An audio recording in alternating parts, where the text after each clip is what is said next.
What's up, YouTube? This is Too Raw for TV. So this video comes from the video that I was doing on my other channel talking about Kyle Kuzma and his belief that the Showtime Lakers will dominate today. I wonder if Magic Johnson would be a good three-point shooter today, and I tend to think that he would be. I think he'd be a great one, a great three-point shooter, actually.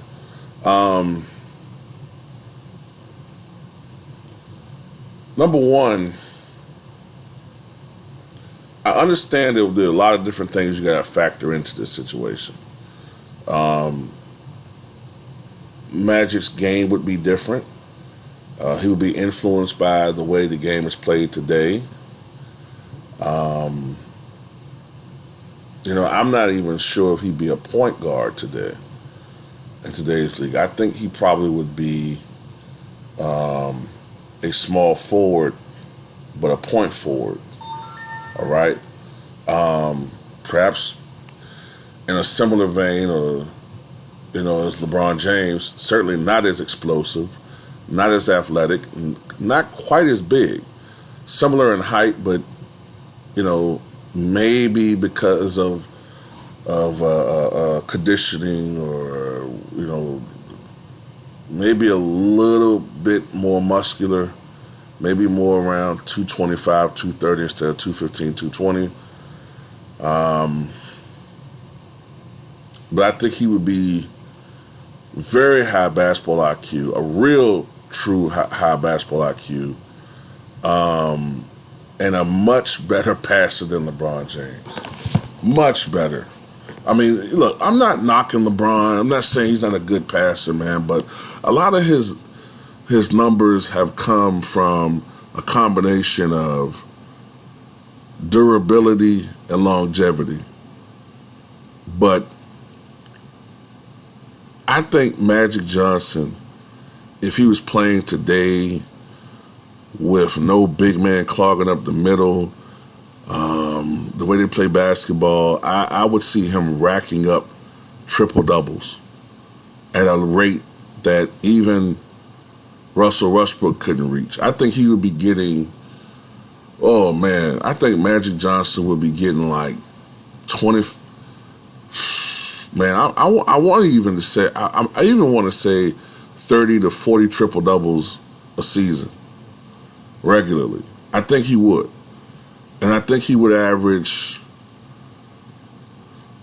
because I think Magic will still be, like, his DNA is still the same. I think he would be an unselfish player.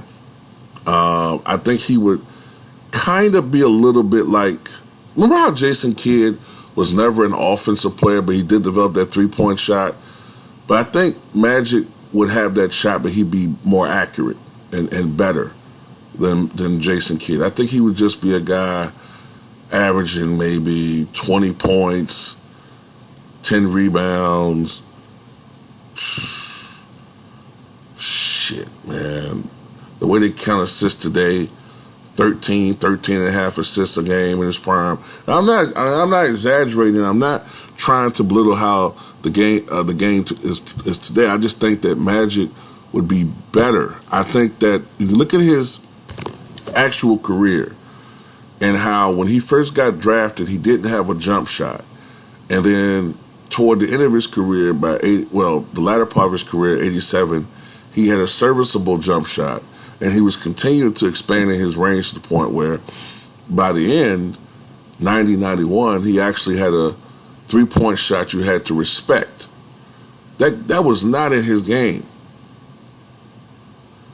In fact, I think in 89 and 90, didn't he shoot 38% from three?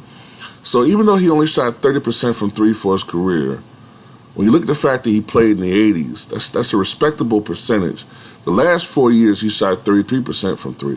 But this is another reason why I think he would have shot well from outside, aside from the fact that he would have had a huge height advantage, which LeBron has often when he's shooting from outside.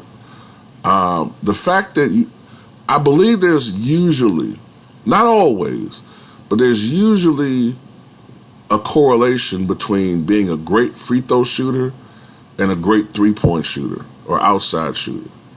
Now, with Magic, that wasn't part of his game to shoot a lot from outside. So in the '80s, but I do believe in today's league he would have been a great outside shooter.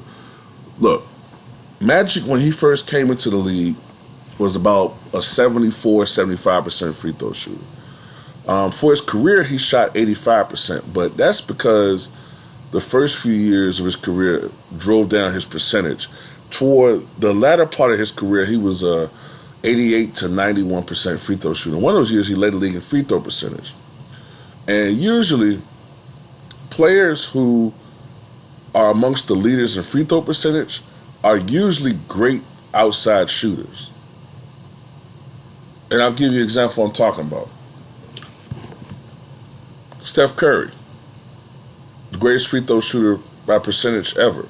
Second, Steve Nash, great three-point percentage for his career. Wasn't the most prolific, but he shot over 42% for his career. Next, Mark Price, great outside shooter.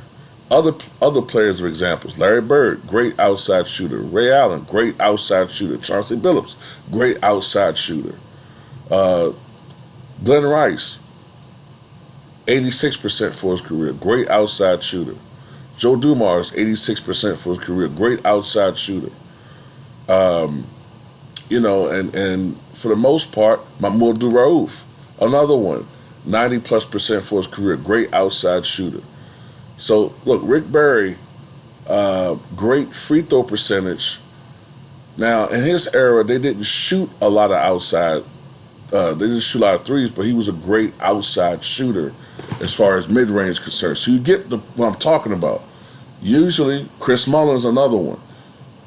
So usually, Peja Stojakovic is another one. So you get my point. Usually, when you shoot well from outside, you are usually a great three-point shooter. And I think Magic Johnson, who in the last stages of his career was 87, 88, 89%, 90+%, I think he would have been a great outside shooter. I think he would have shot, somewhere in that range, 38, 39, 40% from outside. I'm not being, I don't think I'm joking. I mean, I know I'm not joking, but I'm not being facetious, when I'm saying this. Look, even LeBron had one year where he shot 41% from outside with the Miami Heat.